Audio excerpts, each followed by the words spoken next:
Okay, I've had the M4 for 4 weeks now. It's been my daily driver. I've done about 2,000 miles in it. I really don't want to give it back, and I just thought I'd talk through the pros and cons of having a G82 M4 as a daily driver.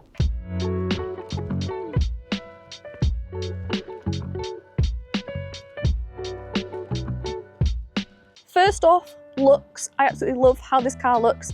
This colour is incredible as well. I think it really suits it. The wheels are nice as well. It's got slightly different headlights to the pre-LCI model. CSL style rear lights as well.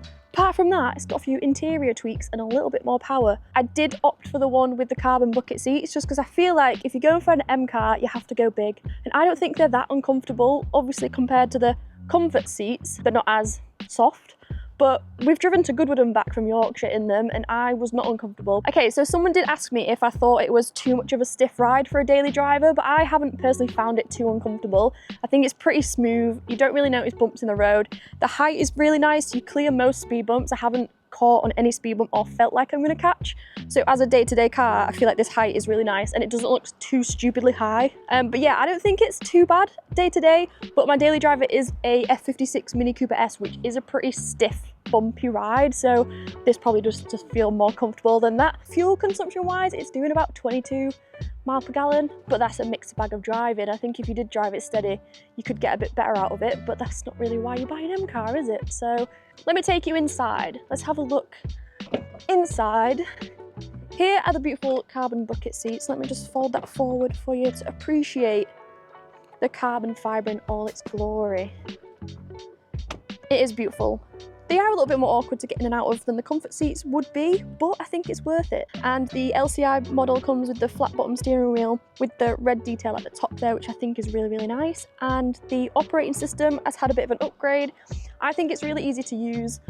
People are not happy about the lack of buttons, but I feel like it has buttons for what you need it to have buttons for. The rest of the stuff can be controlled through voice control or the buttons on the steering wheel. You've got the paddles, obviously, you've got your M1 and M2 buttons, which you can set up to whatever driver settings you want. And then you've got cruise control, speed limiter, answering calls, changing songs, everything that you need. I do like the more minimalistic center console. Like, I don't think the lack of buttons is a bad thing. It looks a lot cleaner. I don't know how it would be if you had kids that need to go in the back because it's a bit awkward.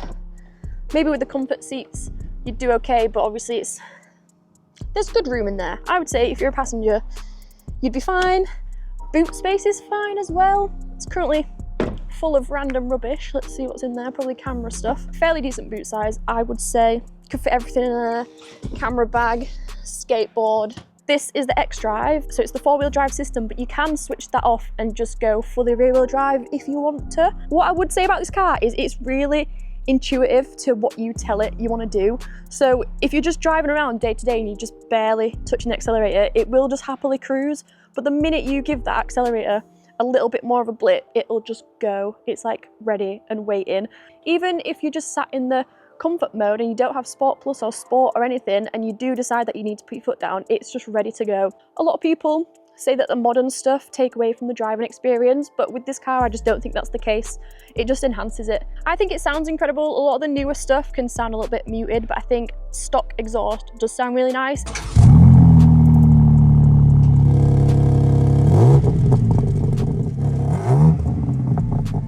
I'm sure the neighbours disagree, but yeah, I'll be really sad to give this back. Thank you so much to BMW UK for loaning me this car.